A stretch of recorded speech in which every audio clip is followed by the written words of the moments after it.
आइए नाज़रीन देखें हमारे नुमाइंदे रहमत खान की ये report. Qasid Hind TV news channel को लाइक करें, शेयर करें और सब्सक्राइब करना ना भूलें।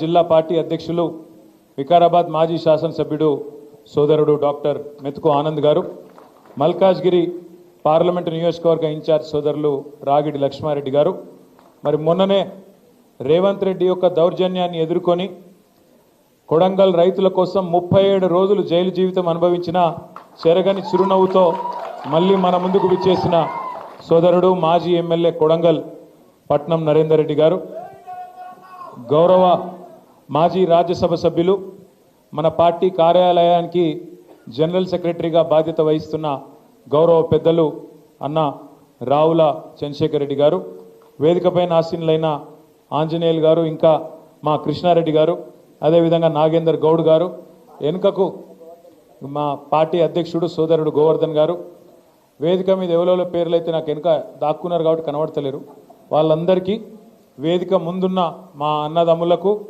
వెనుక కూర్చున్న అక్క చెల్లెళ్లకు, పాత్రికేయ మిత్రులకు పేరు పేరున అందరికీ ఈరోజు కేసీఆర్ దళంలోకి, గులాబీ వనంలోకి మీ అందరికీ పేరు పేరున స్వాగతం, సుస్వాగతం హృదయపూర్వకంగా తెలియజేస్తా ఉన్నాం. అక్క ఇప్పుడే చాలా విషయాలు చెప్పడం జరిగింది, పెద్దలు మధుసూనాచారి గారు కూడా చాలా విషయాలు చెప్పడం జరిగింది.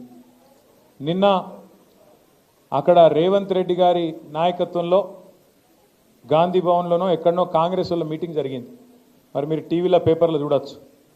ఢిల్లీకి వెళ్ళి కొత్త ఇన్ఛార్జ్ గారు వచ్చిండ్రు, వారికి స్వాగతం పలుకుతూ కాంగ్రెస్ వాళ్ళు సమావేశం పెట్టిండ్రు. అందులో 3 ఆనిముత్యాలు లాంటి మాటలు నేను చూసిన. 3 ఆనిముత్యాలు, 1 కాదు 2 కాదు 3. ఒకటి రేవంత్ రెడ్డి గారు సెలవిచ్చిండ్రు, ఏమని, మంచి మైకులలో చెప్పాలి, చెడు చెవులో చెప్పాలి అన్నాడు. నేను రేవంత్ రెడ్డి గారికి చెప్పేది ఏంటంటే, మంచి మైకులో చెబుదామంటే ఫస్ట్ నువ్వు చేసిన మంచి అయితే ఏం లేదు, రెండోది మైకులో చెబుదామంటే కరెంట్ కట్ అవుతుంది, ఏం చేయాలి మరి, మంచి ఆడికెళ్ళి చెప్పాలి, మనం చేసింది ఉంటేనేమో చెప్తే అందుకుంటుంది.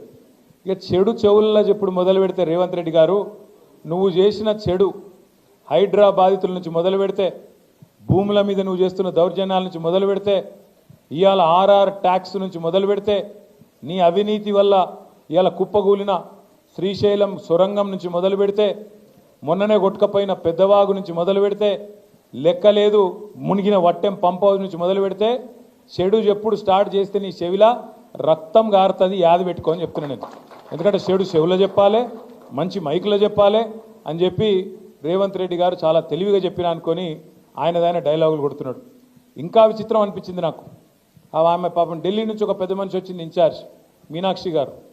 ఆమె చెప్తున్నారు, మీనాక్షి గారు ఆమె ఎయిర్పోర్ట్లో దిగంగానే కాంగ్రెస్ వాళ్ళట కొంతమంది ఆయనతో ఆమె బ్యాగులు మోసేందుకు గురికొచ్చిరట. ఏది, రైల్వే స్టేషన్లో దిగంగానే బ్యాగులు మోసేందుకు గురికొచ్చిరట.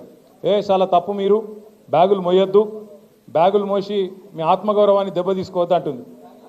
అమ్మ మీనాక్షి గారు, మీకు ఏం చెప్పాలి మేము, నీ పక్కన కూర్చున్నాడు బ్యాగులు మోసే గాడికి వచ్చిండు, నీ పక్కన కూర్చున్నాడు బ్యాగులు మోసి అప్పుడు చంద్రబాబు బ్యాగులు మోసిండు, ఇప్పుడు ఢిల్లీకి బ్యాగులు మోస్తున్నాడు. ఇక ఆయన నన్ను పక్కన కూర్చోబెట్టుకొని బ్యాగులు మోయొద్దు, ఆత్మగౌరవం దెబ్బతింటుందంటే ఏం చెప్పాలి ఆ మేడంకి. కాబట్టి మీనాక్షి గారు, వాస్తవాలు తెలుసుకోండి, వాస్తవ ప్రపంచంలోకి రండి అని కోరుతా ఉన్నాం. ఇక నిన్న వాళ్ళ మీటింగ్లో చెప్పరాదు ఇక ఆ మాటలు, ఆ కథలు. ఆయన చేసిన మంచి అట చెప్పుకుంటే ఒడిసిపోదట, రేవంత్ రెడ్డి గారు చేసిన మంచి. ఏం చెప్పాలి ఆయనకు, ఈ 15 నెలల కాలంలో మీరందరూ వాట్సాప్లు చూస్తున్నారు, యూట్యూబ్లు చూస్తున్నారు. ఇప్పుడు ఇక్కడికి వచ్చిన ఆడబిడ్డలు ఒక 200 మంది ఉన్నారు. ఏ ఒక్కల దగ్గర నీకు గొట్టం తీసుకుపోయి వాళ్ళ ముఖం కూడా పెట్టుర్రు. ఇప్పుడు వాళ్ళు ఎట్లా మాట్లాడుతుర్రు అంటే, నేను అమ్మతోడు చెప్తున్న, తెలుగు భాషలో గిన్ని తిట్లుంటాయని నాకు తెలియదు. చూస్తుండ్రా అమ్మ ఏమేమి మాట్లాడుతుండ్రో రేవంత్ రెడ్డి గురించి. అరే ఏం తిట్లు అవి, ఏం తిట్లు.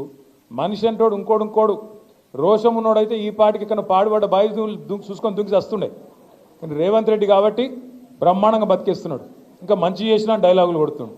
నేనేమంటున్నా అంటే, అధికారం ఎవరికి శాశ్వతం కాదు. సరే, తెలంగాణ రాష్ట్రం కోసం కేసీఆర్ గారు 14 ఏళ్ళు కష్టపడ్డాడు, కొట్లాడిండు. తెలంగాణలోని అన్ని కులాలు, అన్ని మతాలు, అన్ని పార్టీలు అందరిని ఏకం చేసి ఢిల్లీ పెద్దల మీద ఒత్తిడి తెచ్చి ఆఖరికి సావు నోట్లో తలబెట్టి ఇస్తరా సస్తరా అని చెప్పి మెడ మీద కత్తి పెట్టి మొత్తానికి తెలంగాణ తెచ్చిన నాయకుడు మన నాయకుడు కేసీఆర్ గారు.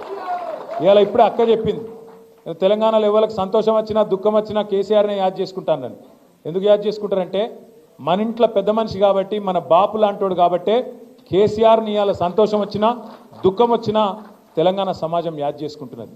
ఎక్కడ ఒక ముసలవ్వ దగ్గరకు పోయి అడిగినా అవ్వా పెన్షన్ వస్తుందా అంటే అవు కొడుక వస్తుంది, నా పెద్ద కొడుకు కేసీఆర్ ఇచ్చిన పెన్షన్ 2000 గదే వస్తుందని చెప్పి ఒక తల్లి చెప్తున్నది.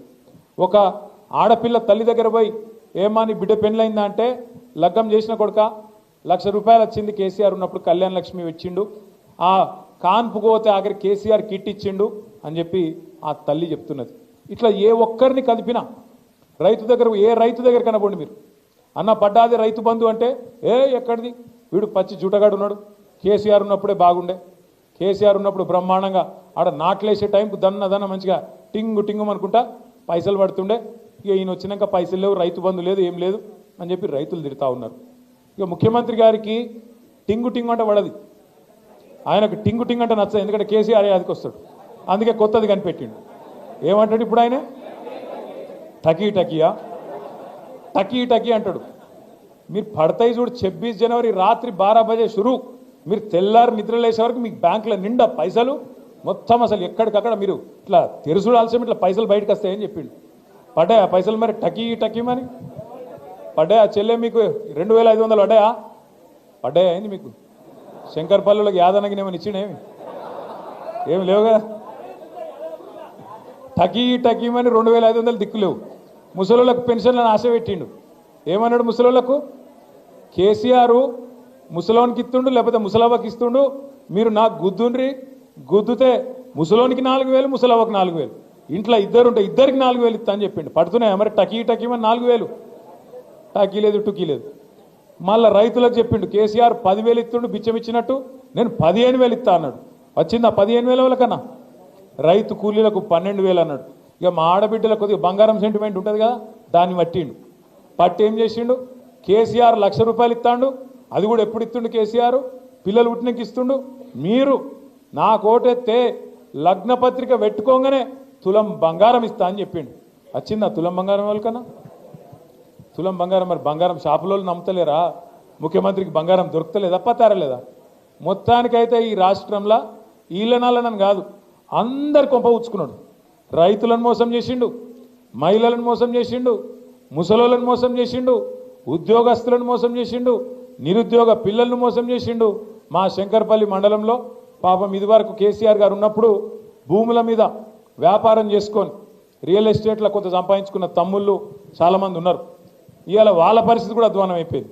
మొన్న మీరు చూడొచ్చు, కొంపల్లిలో ఒక రియల్ ఎస్టేట్ వ్యాపారి వేణుగోపాల్ రెడ్డి అని చెప్పి ఆత్మహత్య చేసుకున్నాడు. ఈ ప్రభుత్వం వచ్చినాక హైడ్రా పేరు మీద పేదవాళ్ళ కొంప ఉచ్చుకొని పేదవాళ్ళ మీద పడి వాళ్ళ ఇల్లు గులగొడతాడు. మూసి అంటాడు, మూసి మూసి. మీకు పాలమూరు రంగారెడ్డి ఎత్తిపోతల పథకం ద్వారా మన చేవెళ్లకు, మన శంకర్పల్లికి, అదేవిధంగా మన ఉమ్మడి రంగారెడ్డి జిల్లాకు నీళ్లు తెచ్చేందుకు కేసీఆర్ గారి నాయకత్వంలో ఆనాడు మనం పనిచేస్తుంటే ఇదే కాంగ్రెస్ వాళ్ళు కేసులేసి ఆపిండు. ఇదే కాంగ్రెస్ వాళ్ళు ఆనాడు ఎక్కడోళ్ళు అక్కడ కోట్లకు పోయి ఇది చక్కగా లేదు, అది చక్కగా లేదు, ఇది వంకర్ ఉంది, అది టింకర్ ఉందని చెప్పి కోట్లకు పోయి ఆపే ప్రయత్నం చేసింది.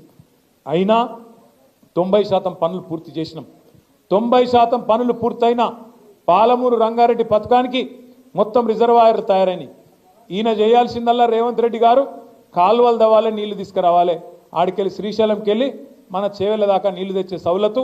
ఇంకొక 10 పైసలు ఖర్చు పెడితే 90 పైసలు కేసీఆర్ ఖర్చు పెట్టిండు, ఒక 10 పైసలు ఖర్చు పెడితే మీకు నీళ్ళు వస్తాయి. కానీ ఆయనకు అది ఇష్టం లేదు, ఆ నీళ్ళు ఇయ్యడట. కానీ మూసీ చేస్తారట, మూసీని సుందరవనం చేస్తారట. ఏది వికారాబాద్ అడవులల్లా మొదలయ్యే మూసీని కిందికి తీసుకుపోయి మూసీని నందనవనం చేస్తా, అద్భుతం చేస్తా అని చెప్పి రేవంత్ రెడ్డి గారు అంటున్నారు. నేను అడుగుతా ఉన్నా, మూసీతోని పారే ఎకరాలెన్ని, మూసీతోని సాగయ్యే ఎకరాలెన్ని, దాంతో బాగయ్యే రైతులు ఎంతమంది, మూసీ వల్ల సృష్టించే సంపద ఎంత, దీనివల్ల ఏం జరుగుతుంది, ఈ రాష్ట్రానికి ఈ నగరానికి లాభం ఏంది అంటే సమాధానం చెప్పడు. ఎందుకంటే ఆయనకు స్పష్టత ఉంది. 90 పైసలు ఆల్రెడీ అక్కడ ఖర్చు పెట్టినాం పాలమూరు రంగారెడ్డి పోతల పథకంలో. అది పూర్తి చేస్తే కూడా రేవంత్ రెడ్డికి పైసలు రావు, కమిషన్లు దొరకాయి. అందుకే ఏం చేయాలి, మూసీ అని ఒక రంగుల సినిమా, రంగుల కళ చూపెట్టి